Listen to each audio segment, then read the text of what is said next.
आप सबको मेरा प्यार भरा नमस्कार। आदरणीय हरप्रीत कौर जी, प्रोफेसर जितेंद्र श्रीवास्तव जी, लोकेश जी, दुर्गा प्रसाद जी, वंदना झा जी, आप सबका अभिवादन और आप सबको भी नमस्कार। इसके अलावा सभागार में बैठे मेरे बहुत से शिक्षक साथी, जिनमें आदत के अनुसार कुछ के नाम याद है और कुछ के भूल जाती हूँ, तो उन सबको भी मेरा सादर स्नेह भरा नमस्कार। आज के इस कार्यक्रम के लिए जब श्री लोकेश जी ने मुझसे बात की तो समय को लेकर एक दुविधा थी और वे चाहते थे कि सुबह का समय हो, क्योंकि दोपहर के बाद विद्यार्थी नहीं मिलते। जाहिर है अभी आप जितनी बड़ी संख्या में इस हॉल में उपस्थित हैं, मालूम नहीं आपकी मजबूरी है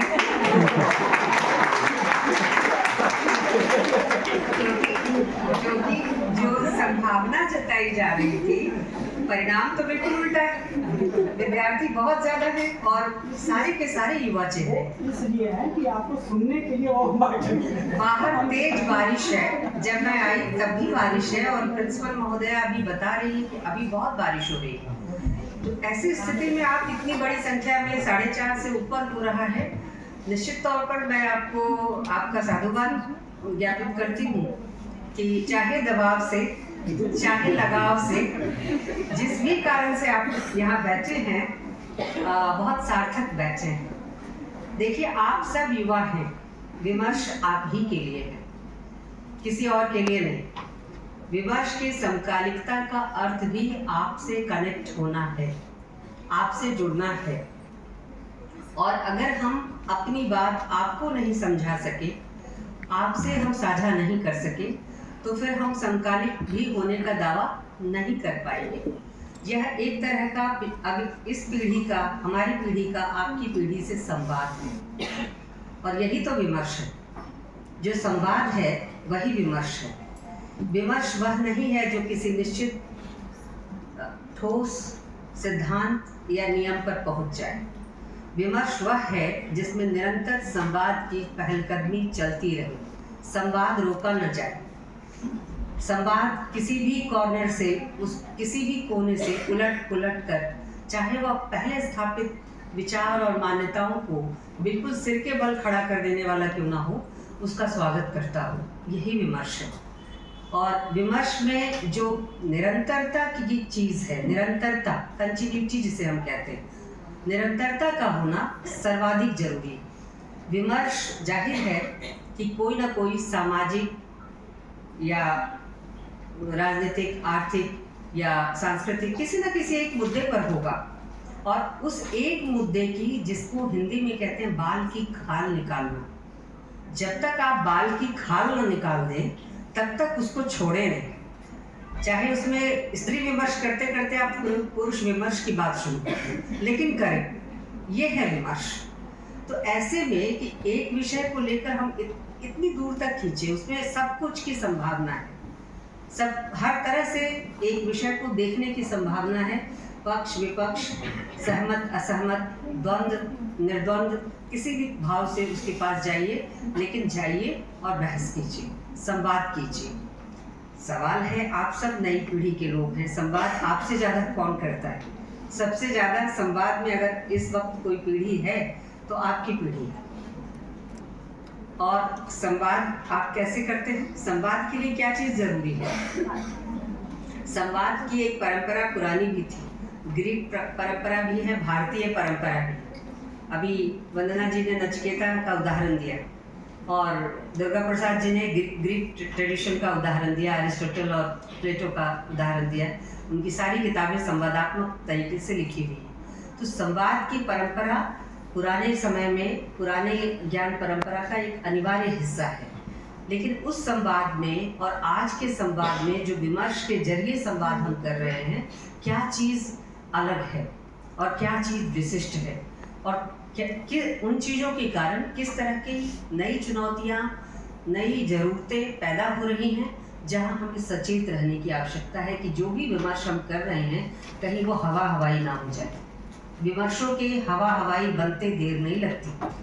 दुर्गा प्रसाद जी ने जो चिंता व्यक्त की कि 30 साल 20 साल एक विमर्श की उम्र होती है और उसके बाद फिर बात कर, एक जवाब ये हो सकता है कि न 10-20 साल में तो पीढ़ी बदल जाती, तो विमर्श के मुद्दे भी अगर बदल गए तो कौन सा आश्चर्य।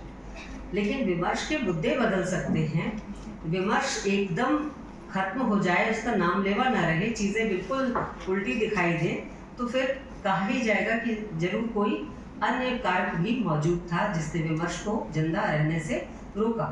तो ऐसी स्थिति में अभी आपके सामने जो सबसे बड़ी चीज उपस्थित है आपके इस संसार में, वह क्या है जो पहले नहीं थी और आज है? वह है इंटरनेट और कंप्यूटर। निरंतर बैठे हैं फिर भी मैसेज रुक नहीं रहा, मोबाइल मेरी तरफ है फिर भी मैसेज आ रहे हैं उसमें, और आपके जवाब भी मौका मिलते ही जा रहे हैं। ये विमर्श ही तो है, संवाद ही तो कर रहे हैं आप, और इस संवाद से बहुत बड़ी चीज़ें घटित भी हुई हैं। अरब स्प्रिंग का एक पूरा उदाहरण हमारे सामने है कि किस तरह से सोशल साइट्स ने एक पूरा मूवमेंट खड़ा कर दिया। खुद भारत में हम देख सकते हैं कि जो निर्भया कांड हुआ था उसके बाद कैसे सत्ताएं बदली, कैसे ताकत के पावर के जो सेंटर्स थे वे बदले, और किस तरह से डिस्कोर्स ने एक नए किस्म की राजनीति और नए किस्म की समाज व्यवस्था को जन्म देने का सपना देखा। कितना साकार हुआ, फिर उस डिस्कोर्स के फेल्योर पर बात कर लेंगे। यही तो डिस्कोर्स है, रुकना नहीं है, थमना नहीं है, आगे बात करनी है, कहाँ क्या कमी रही उस पर बात करनी है। लेकिन यह जो सोशल मीडिया का यह जो दौर है, इसमें सबसे बड़ी जो कमी है वह ये है कि यह आपको प्रत्यक्ष संवाद से रोकती है, उस परंपरा से रोकती है जिसमें एक व्यक्ति दूसरे व्यक्ति के पास बैठकर या एक समूह दूसरे समूह के पास बैठकर गांव चौपाल या बैठक खाने दीवान खाने में, जिस तरह से घरों के भीतर दीवान खाने बनाए जाते थे, बैठक खाने बनाए जाते थे, गांव में चौपाल बनता था, तो वो जो संवाद की परंपरा और जगह थी वह धीरे धीरे कैसे विलुप्त होती चली जा रही है।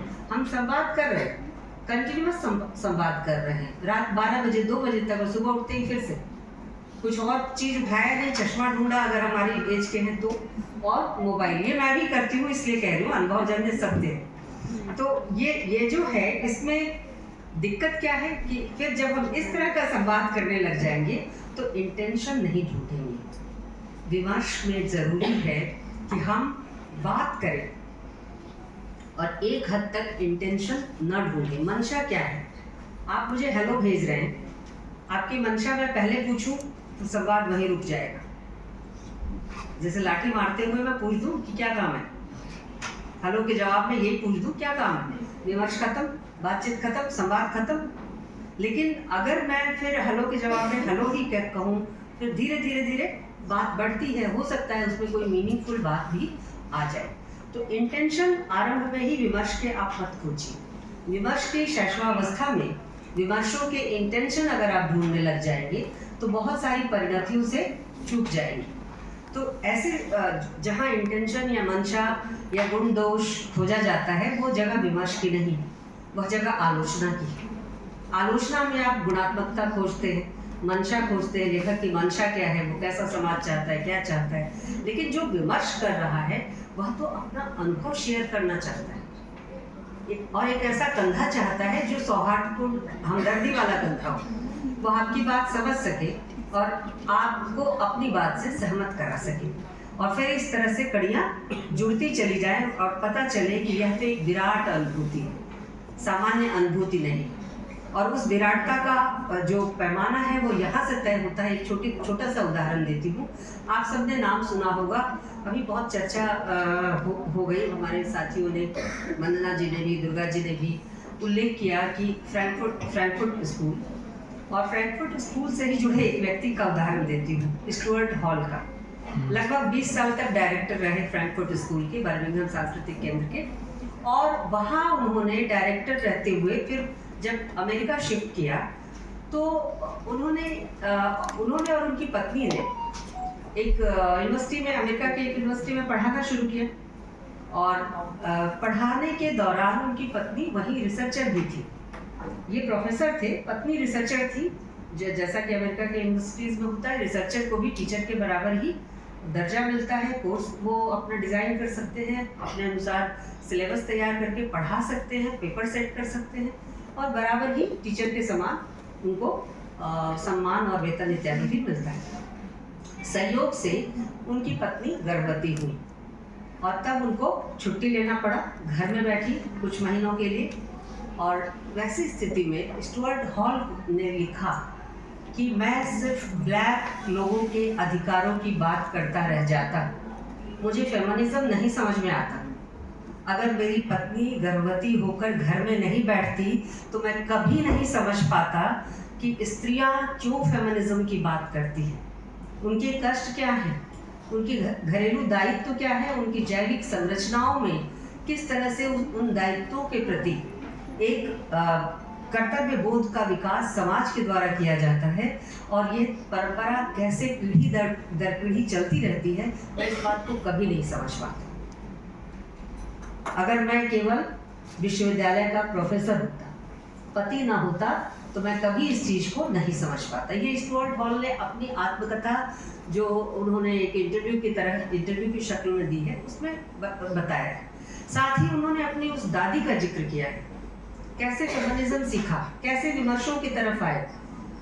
दादी का जिक्र किया है जिनकी उम्र 103 साल तक लगभग रही, जिंदा थी और अपने आखिरी समय तक वो घर के बरामदे में बैठकर गरीब बच्चों को, गांव देहात के काले गरीब बच्चों को पढ़ाया करती थी। इस तरह से अपनी गरीब माँ, कई बहनें और दादी के बीच जो उनका बचपन बीता मेहनत और परिश्रम के साथ, और वहाँ से माइग्रेट होकर फिर वो अमेरिका आए, तो उस पूरी कहानी को जिस तरह से उन्होंने बयान किया है, उन्होंने कहा है कि अगर मैंने वैसा जीवन न जिया होता और इन महिलाओं का संसर्ग ना होता तो मैं फेमिनिस्ट नहीं होता और फेमिनिज्म के पक्ष में आज मैं न लिख रहा होता।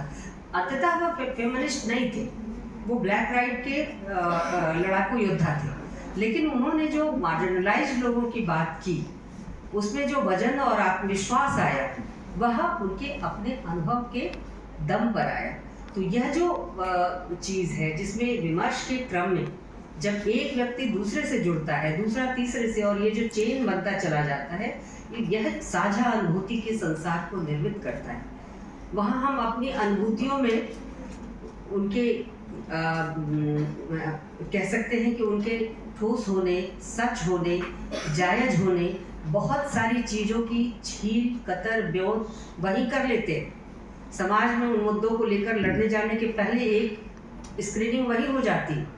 इसके बावजूद जब महसूस होता है कि नहीं, ये मुद्दे हैं, हल नहीं हो रहे, 100, 200, 400, 1000 की भीड़ में भी हल नहीं हो रहे, तो इनको फिर एक शक्ल में, विमर्श की शक्ल में, मूवमेंट की शक्ल में बाहर ले जाया जाता है। मैं एक चीज़ और जोड़ दूँ जो इस आज के पूरे डिबेट से गायब रही, विमर्श को समझने की चाबी है। विमर्श केवल संवाद के रूप में समझेंगे तो गलती करेंगे। विमर्श राजनीति है, राजनीति को माइनस करके आप विमर्श नहीं समझ सकते। और दूसरी चीज़, कौन सी राजनीति है? फ्यूडल राजनीति नहीं है, यह डेमोक्रेटिक पॉलिटिक्स का हिस्सा है। अगर डेमोक्रेसी नहीं रहेगी, विमर्श भी नहीं रहेगी। डेमोक्रेसी के साथ साथ जितने तरह की विचार सरणियाँ पैदा हुई, जिसने स्वायत्तता का, निजता का, नागरिक होने के अधिकार का, नागरिकता बोध का भाव पैदा किया, न्याय व्यवस्था का, समानता का भाव पैदा किया, ये सब की सब विमर्श के अंदर अंतर्भुक्त है। विमर्श दमन के खिलाफ खड़ा होने का साहस या खड़ा होने का ताकत कहाँ से प्राप्त करता है? इसी न्याय, समानता और बराबरी के दर्शन से प्राप्त करता है। अगर आपको बता दिया जाए कि नहीं, आप तो लड़की हैं, आपको तो घर में ऐसे ही रहना है, बाहर भी ऐसे ही रहना है, कार्यस्थल पर भी ऐसे ही रहना है, आप खड़े हो जाएंगी? नहीं हो सकती। लड़कों को बताया जाए कि नहीं, तुम्हें तो घर पर वो सब कुछ करना है जो महिलाओं को करना है, और सुल्ताना के सपना की कहानी की जो नायिका है उसकी जगह तुम लोगों को हो जाना है। यानी सुल्ताना का सपना एक कहानी 1905 में लिखी गई, और बेगम रुकैया सखावत हुसैन ने इसको लिखा। इस कहानी को फेमिनिस्ट कहानी की तरह पढ़ा जाता है, लेकिन मैं इसे इको फेमिनिस्ट कहानी की तरह पढ़ती हूँ। तो जो इस कहानी का क्रक्स ये है, दो सखियाँ हैं और वो सपने में एक सखी देखती है कि दूसरी सखी उसके पास सपने में आई है और उसको एक ऐसे देश की सैर के लिए ले जाती है जहाँ सारे काम पुरुष करते हैं और पुरुष घरों के अंदर रहते हैं। महिलाएं सड़क पर होती हैं, राजकाज चलाती हैं, मोटर चलाती हैं, अस्त्र शस्त्र चलाती हैं, सब कुछ करती हैं, लेकिन महिलाएं बाहर हैं, पुरुष घर में। और इस तरह से वे जब बाग में सैर करने जाती हैं तो देखती हैं कि वहाँ एक भी पुरुष नहीं है। तो जो इस लोक की यानी हमारे लोक की महिला उसमें है, वो कहती है कि सारे पुरुष कहाँ गए? तो उन्होंने कहा कि वे जनान खाने में हैं। तो जनान खाना जहाँ पुरुष रहते हैं वह जगह जनान खाना है, जहाँ महिलाएं रहती हैं वो जगह जनान खाना नहीं है, वो मर्दाना है।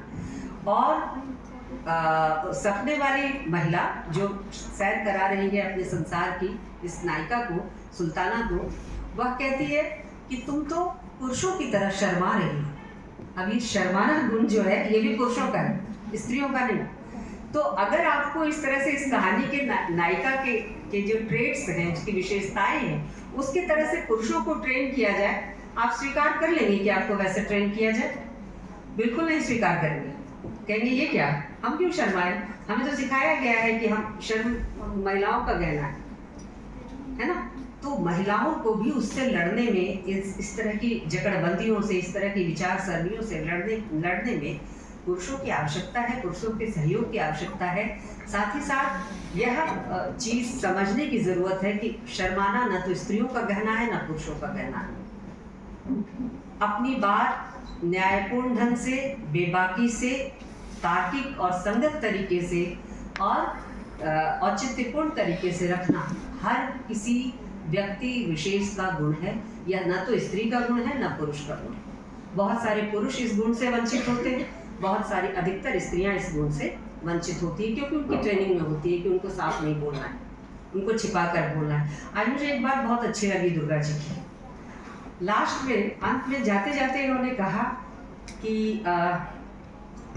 जितेंद्र जी ने तो विमर्श के कौन कौन से एरियाज हैं उन पर डिटेल से बता दिया, वंदना जी ने भी कुछ विचार बिंदुओं को बहुत स्पष्टता के साथ रखा, मैंने कुछ बिखरी बातें कही, टूटी हुई बातें कही, कहीं उनमें कोई सिलसिला बन जाए, उससे कोई बात निकल आए, और बहुत विनम्रता से बैठ गए। मुझे खुशी हुई, मैंने स्त्री भाषा पर भी काम किया है, मुझे बहुत खुशी हुई, पहली बार किसी पुरुष के मुंह से सुन रही हूँ कि मैंने बिखरी बातें कही। अमूमन स्त्रियां जब कहती हैं तो लोग कहते हैं कि इसमें तारतम्य नहीं है, पूरा वाक्य नहीं है, छोटे छोटे वाक्य हैं। जैसे अगर आपने किसी से कहा कि ये काम करना है, अच्छा मुझे करना है, यह तो प्रश्नवाचक, उनको अपने अधिकार, अपने कर्म या अपनी ताकत पर उस तरह का भरोसा होते हुए भी एक खास तरह का संदेह समाज के आदर्श के अनुरूप व्यक्त करना होता है। अच्छा मुझे करना होगा, अच्छा जानती है कि कर लेंगी, लेकिन फिर भी ये है प्रश्नवाचक, स्वयं के शक्ति और सामर्थ्य का। साथ ही अगर आपने कहा ये चीज़ ऐसे होनी है, जी अगला वाक्य नहीं, तो वो वैसे होगी नहीं होगी आपको नहीं पता, लेकिन वह आज्ञाकारी जो सबऑर्डिनेशन है, मातहतीकरण है, उसका स्वीकार है, वो अमूमन महिलाओं का गुण माना जाता रहा भाषा के अंदर। पहली बार उच्छृंखल, बिखरी भाषा, श्रृंखलाहीन, श्रृंखला रहित भाषा मैंने दुर्गा प्रसाद जी को कहते अपनी भाषा के लिए सुना, तो मुझे लगा कि अब जरा हम बराबर आ रहे हैं। तो जाहिर है कि आज आप लोग बहुत कुछ सुनने की इच्छा लेकर आए हैं। मेरे गले की आवाज़ शायद अभी ठीक ही निकल रही होगी, इसलिए आपको एहसास नहीं होगा कि मेरा गला कितना खराब है। बहरहाल मैं बहुत लंबा नहीं बोलूँगी, 2-3 चीज़ें और हैं जो मैं चाहती हूँ कि आपसे शेयर कर लूँ कि विमर्श के समय, बातें नहीं बच्चे, विमर्श बस ज़्यादा नहीं, 5 मिनट और, 2-3 चीज़ें हैं जो आप विमर्श की प्रकृति को समझने के लिए बहुत ज़रूरी है। विमर्श के लिए जैसे मैंने कहा कि आपको उसके राजनीतिक संदर्भ को समझना होगा, ठीक इसी तरह से राजनीतिक पहचान के साथ साथ उसमें उसके अंदर जो जनतंत्र की एक अच्छे जनतंत्र के जो गुण होते हैं उसकी भी ज़रूरत बनी रहती है ताकि अच्छा विमर्श डेवलप हो सके समाज की भीतर। लेकिन अभी जो विमर्श चल रहा है जहाँ हमें सावधान रहने की ज़रूरत है, मैं उस तरफ इशारा कर रही हूँ। अभी चाहे वो स्त्री विमर्श हो, चाहे वो दलित विमर्श हो, चाहे थर्ड जेंडर का विमर्श हो, या LGBTQ या क्वेयर विमर्श हो, या अल्पसंख्यकों का विमर्श हो, या विकलांग विमर्श एक नया अभी जुड़ा है उसका हो, इन सब में जो चीज़ महत्वपूर्ण है वह अगर आप देखें तो एक तो जो चिंता की जगह है कि एक तो विमर्शों के जरिए कोई मानक अभी भी स्थिर नहीं हो पाए। जो ऐतिहासिक काम विमर्शों को करना है, स्त्री साहित्य में, स्त्री लेखन और वैचारिकी में जरूर ये काम एक हद तक हुआ है, लेकिन बहुत कह सकते हैं प्रतिशत के रूप में बहुत नगण्य है।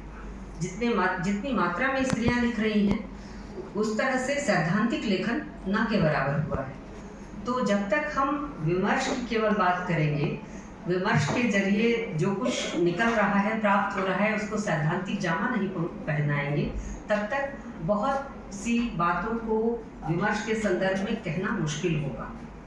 दूसरी चीज़ ये है कि अमूमन जितने विमर्श हैं, जैसे अभी दुर्गा प्रसाद जी ने भी चर्चा की कि फैशन का रूप धर के आ रहे हैं, तो फैशन का रूप धरकर आ रहे हैं, मैं ऐसे कहती हूँ कि ये जीवन शैली के प्रश्नों को उठाते हैं। यही कारण है कि फैशन का रूप धर कर आ रहा है।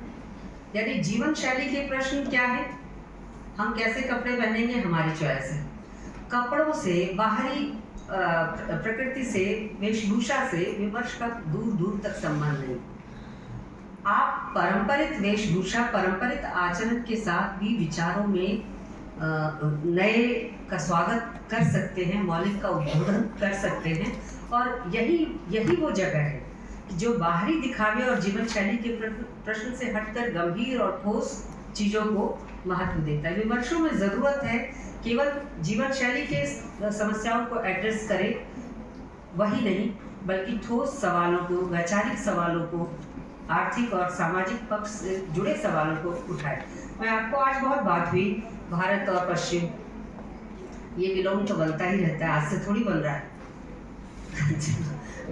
200 साल के इतिहास को, साहित्य को उठा के देखिए तो भारत की ये और पश्चिम का ये, जब से अंग्रेजों ने हमारे ऊपर आधिपत्य जमाया और हमने अपने श्रेष्ठता भाव को पुनः अर्जित किया, तब से हमने तय कर लिया कि पश्चिम तो एक ऐसा समाज है जो बड़ा दुष्ट है, बड़ा आक्रामक है, बड़ा शोषक टाइप का है।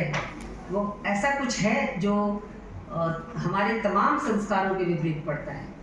और जो भारत है वह सब चीज़ के बावजूद, भले वो दलित है, हारा हुआ है उनसे, उनकी सारी संपदा उन लोगों के द्वारा लूटी जा रही है और वह कुछ नहीं कर पा रहा है, फिर भी हमारे पास जो आत्मिक बल है वह तो उनकी तुलना में बहुत ज़्यादा है। तो बड़े हम हुए ना, देह के बल से तो आत्मा का बल बड़ा होता है। वो देह पूजक है, हम आत्मा के पूजक हैं, तो हम बड़े हैं। ये झगड़ा चल रहा है, आगे तक आ रहा है, आप लोगों के पाठ्यक्रम में लगा हुआ है। एक बूंद सहसा उछली, देखिए कैसे पूरब और पश्चिम का वैपरीत्य खड़ा करते हैं। तो वो छोड़ दीजिए पूरब क्या और पश्चिम क्या, पूरब पश्चिम सिनेमा याद कर लीजिए, मनोज कुमार की फिल्में याद कर लीजिए। पूरब क्या है, हाँ, जब कोई तुम्हारा हृदय तोड़ दे, तड़पता हुआ तुम्हें छोड़ दे, तब तुम मेरे पास आना प्रिय, मेरा दर खुला है, खुला ही है। भाई मोहन राकेश ने तो ऐसा ना लिखा, उन्होंने तो कहा कि जब तक हम कालिदास लौट के आया तो उसने देखा कि जो नायिका है वो तो बदल गई, उसकी गोद में बच्चा है।